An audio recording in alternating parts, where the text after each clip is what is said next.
축복을 예비하는 삶. 두 번째, 창세기 48장 8절에서 22절 말씀. 전편에 이어서 계속됩니다.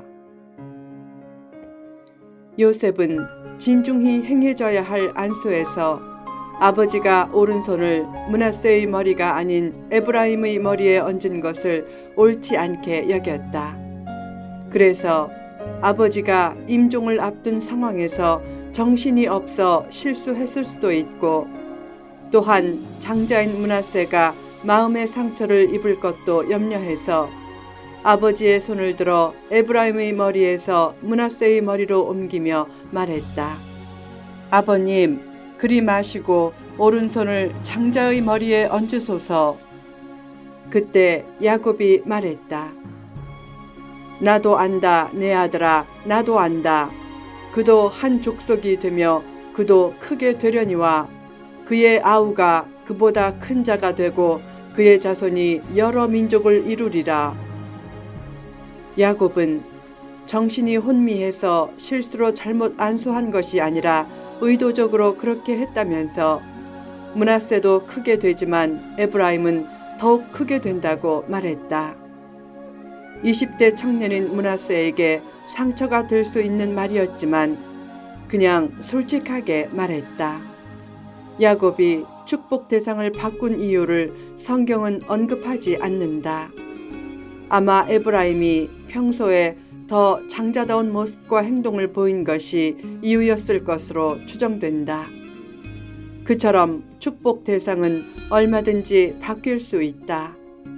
관습적으로는 므낫세가 장자의 축복을 받아야 하지만 하나님은 외모나 외적인 조건이 아닌 중심을 보시고 관습과 문화와 생각을 초월해 하나님의 뜻대로 축복 계승자를 선택하신다.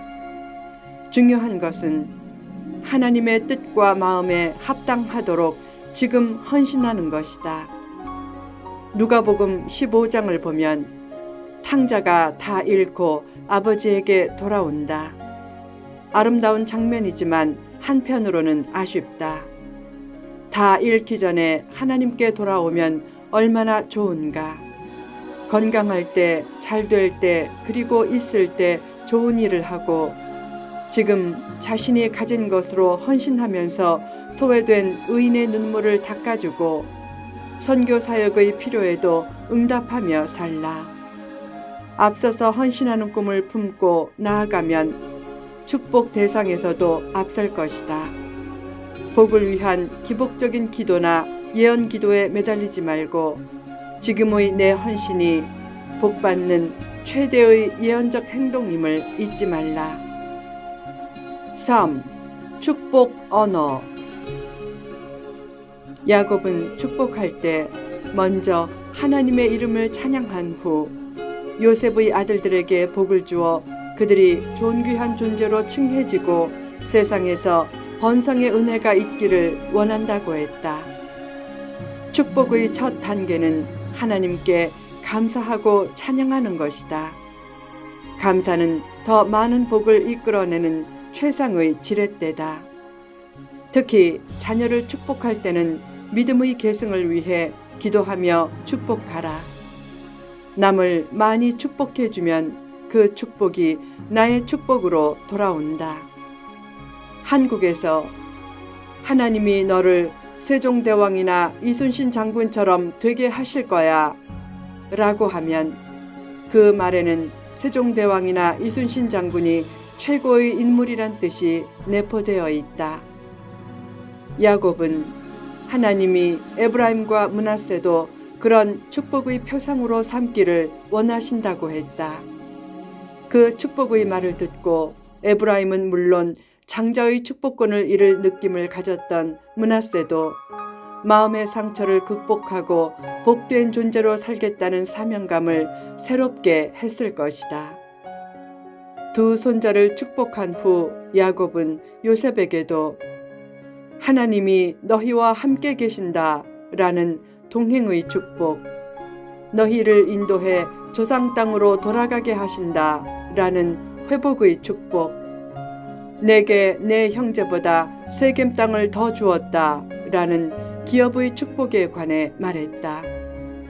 그 축복을 듣고 요셉 가족은 애굽에서 소망 가운데 가나안의 축복을 예비하며 살다가 후일에 결국 가나안을 얻었다.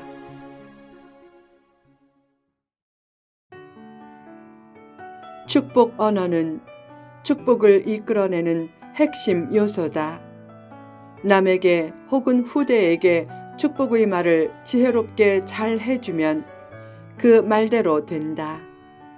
가끔 축복의 말이 자랑과 허풍처럼 들릴 수 있다. 물론 자랑과 허풍을 섞어 축복하면 안 된다. 다만 자랑하지 말라는 말을 오해해서 찬란한 꿈을 도전하지 않고 죽는 소리나 못한다는 소리나 무기력한 소리만 하면 안 된다. 내가 속한 공동체나 리더에게 자랑스러움이 없다면 누가 따르고 싶겠는가? 진짜 복된 리더는 성공해도 자랑하듯이 드러내지 않는다.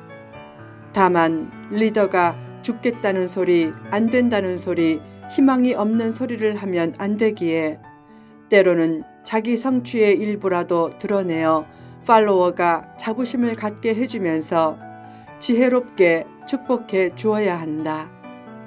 자랑거리를 힘써 감추고 찬란한 비전을 순수하게 도전한다면 그것까지 자랑과 허풍으로 오해하거나 냉소하지 말라. 정당한 남의 성취를 함께 축하해주는 여유를 가지면서 축복의 말을 많이 해주면 신기하게 자신에게도 참된 축복이 주어진다. 복을 예비하는 삶. 성경이 말하는 많은 복의 원리가 있다. 복을 예비하려면 구체적으로 어떻게 해야 하는가? 다음의 7가지를 실천해 보라. 첫째, 받으려고 하기보다 주려고 하라.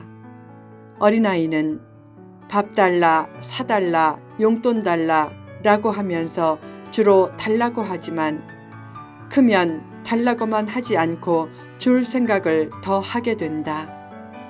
그처럼 받기보다 주기를 힘쓸 때 오히려 더 받는다. 둘째, 문제를 회피하기보다 극복하려고 하라. 문제 앞에서 두려움이 없는 사람은 없다. 중요한 것은 두려움 중에도 믿음을 가지고 용기를 내는 것이다. 참된 용기란 두려움이 없는 것이 아니라 두려움을 믿음으로 극복하는 것이다.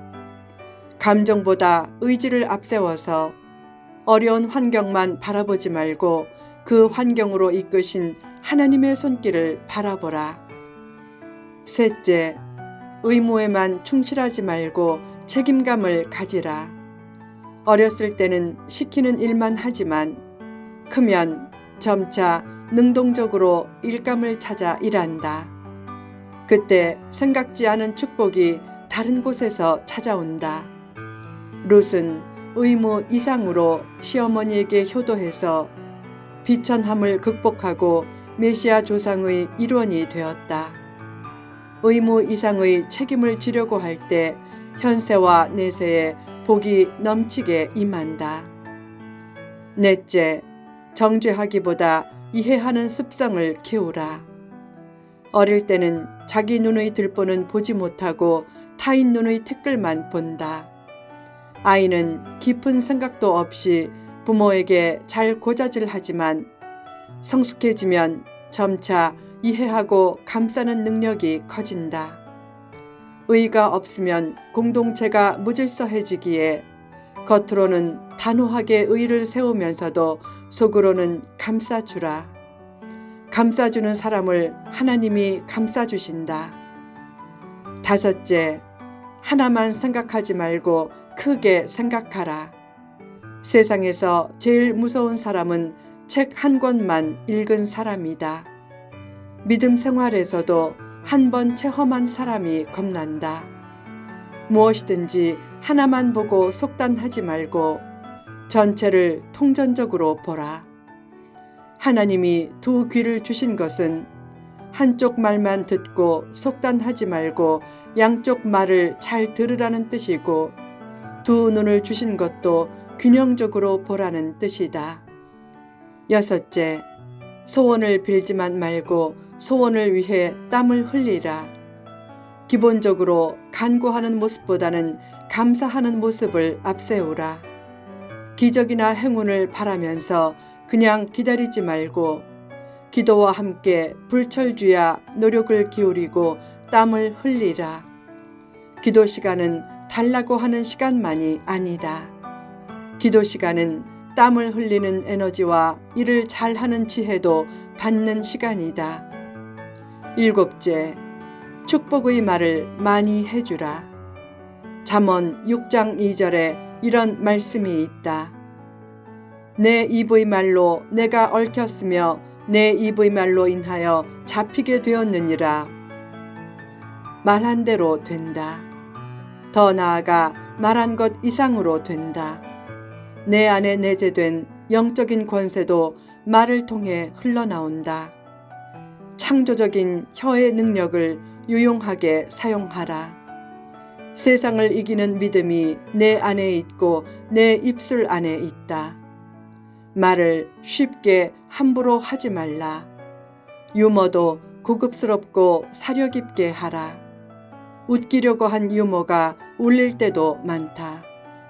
늘 믿음과 소망과 감사가 넘치는 축복 언어를 통해 세상에 선한 영향력을 미치는 인물로 자라가라.